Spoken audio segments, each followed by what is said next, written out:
Cesar, and I'm an entrepreneur with more than 20 years of experience in the transfer of knowledge. And this is my podcast, The Future Was Yesterday. Real Cesar started this podcast a couple of years ago as a tool to communicate the urgency of being aware of the dramatic and permanent societal changes we are witnessing within this decade due to incredible technological advances as well as the conflict of different narratives in our world.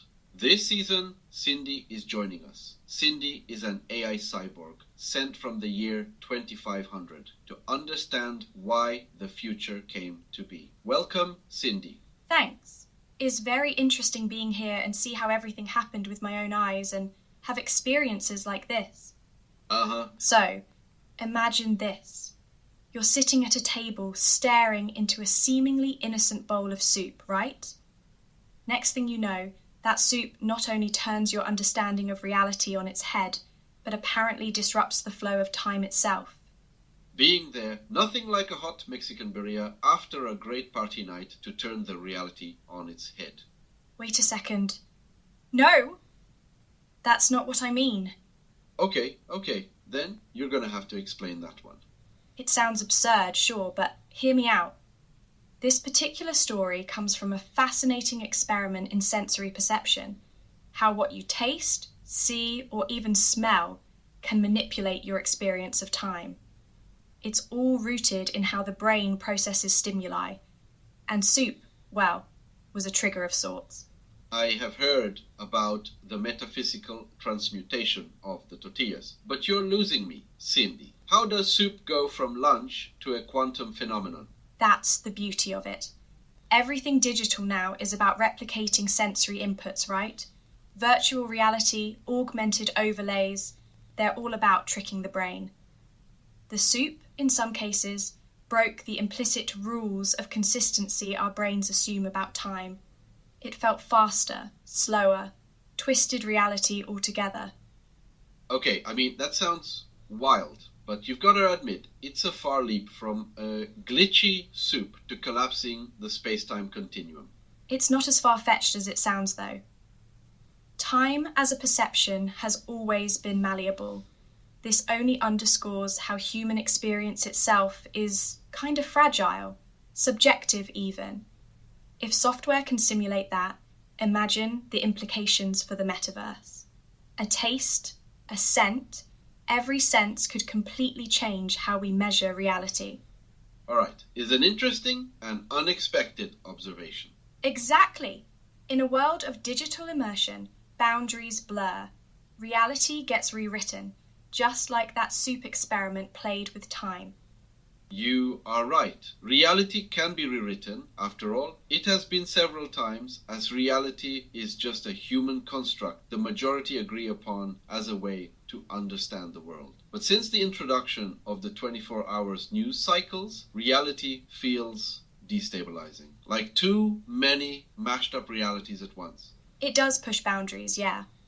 But that friction, that destabilization, don't you think it can be a motor for innovation? Breaking the expected? What we accept as reality now might be soup-level sample compared to how we'll reinterpret everything in the future. Indeed, if the available information change our reality, or our perception of reality changes as well. Speaking of soup and innovation, the first time I encountered human soup as a sensory phenomenon, it was quite the paradox. Hot, chaotic, and wildly unpredictable.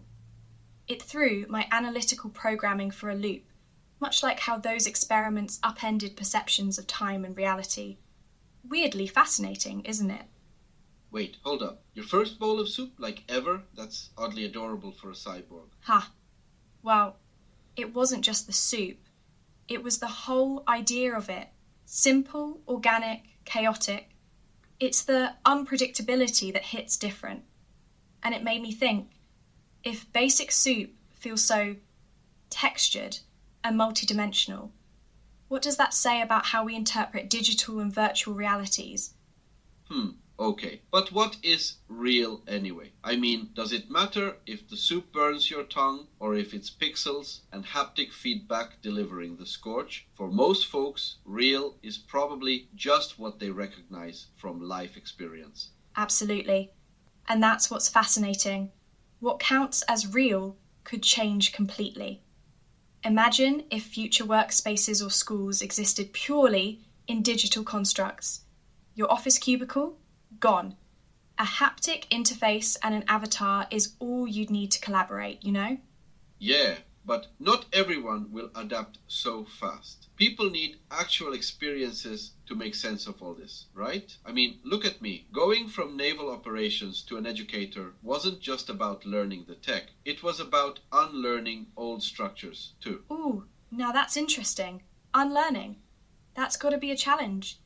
How do you even make that switch going from steering ships to steering students, I guess? Honestly, it wasn't smooth at first. The Navy's all about precision and predictable systems, right? Then I jumped into entrepreneurial stuff, where half the time the ground under your feet feels like quicksand. Teaching in the digital age felt like balancing both worlds, structure meeting chaos. And maybe that's the key, right? Balancing those two.